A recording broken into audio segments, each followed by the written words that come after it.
co-host of America Reports, our very own John Roberts, 4:10 a.m. his time. John, great work all day. I've been watching you all day. Thank you for staying up for us. We appreciate it. All right, tell us the latest there now. John, it's only 9 o'clock. I mean, there's nothing to stay up here. But I would tell you, Anthony Blinken burning the midnight oil.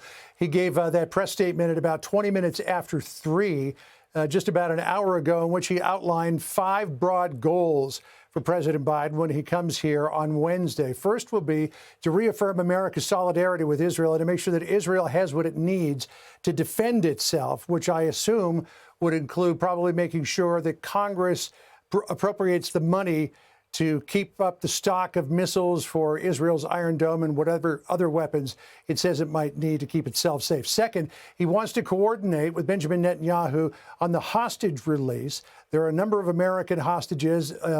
I guess Hamas said today that they've got somewhere between 200 and 250 hostages, though they did say that they would be willing to release all non-Israeli hostages when the conditions on the ground are right. That's one thing, but what about all of the Israeli hostages and how to get them released as well? Third, and this is very interesting, President Biden wants to hear Israel's military plan and aims and its plans to go after Hamas in the northern part of Gaza in a way that minimizes civilian casualties.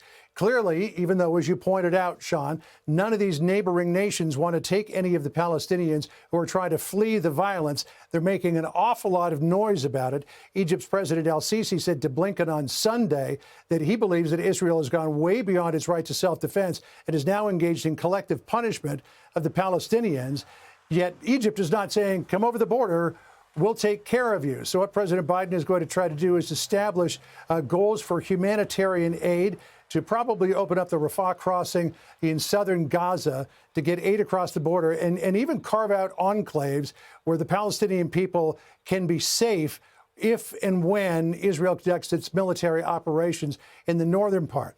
Now, to that end, Sean, the president's visit here raises a lot of questions as to exactly what Israel's ground operation, if it even happens, will look like. Part of this could be to give Palestinians enough time to get further south so that they're out of harm's way. And then, with an agreement from the U.S. president, Israel goes in and turns the place into a parking lot. Maybe it's a more limited operation just to degrade Hamas. But Israelis that we've been talking to for the last few days say they don't want to play that game of cat and mouse anymore. This time, Hamas has to be gone. And then there's the overarching question of, OK, if Israel gets rid of Hamas, then what? You leave a power vacuum, it's going to be filled by the next biggest bad guy. So there has to be some plan for either a short-term Israeli occupation to keep the peace, or maybe Fatah moves in and starts to govern Gaza as well as the West Bank. There's a lot of moving pieces to this, Sean, and we're only beginning to be able to try to figure out what exactly will transpire over the hours and days ahead. John, if I may, a quick question. I have numerous sources in Israel. I've been there like you many times before, even during conflict, not quite as severe as this, obviously. And they're saying that while Biden is saying all the right things publicly, that there is a pressure campaign behind the scenes that, quote, Israel being told, well, don't plan on staying there. And Israel's goal is clear, that this area in Gaza, with its close geographical proximity to Gaza, that it can no longer be a launching pad for these missiles into Israeli border cities. So they feel like one message is being said publicly, but behind the scenes, a very different message being sent. Have you heard that? And we saw that contradiction because last week President Biden said that the United States is fully behind Israel. Then last night on 60 Minutes, he said he didn't think it would be a good idea for Israel to occupy Gaza. But again, if you take out Hamas, as Israel wants to, something has to fill that void in the interim while you stand up some sort of governing body.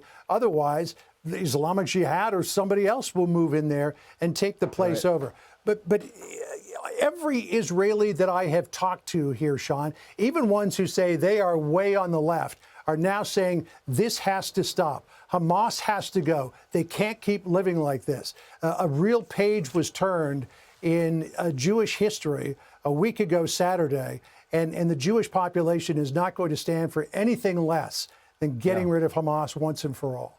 I think that is the goal, and I think that you're right. I think there is widespread consensus on this right now. John Roberts, please be safe. Thanks for staying up early in the morning. Hey, Sean Hannity here. Hey, click here to subscribe to Fox News YouTube page and catch our hottest interviews and most compelling analysis. You will not get it anywhere else.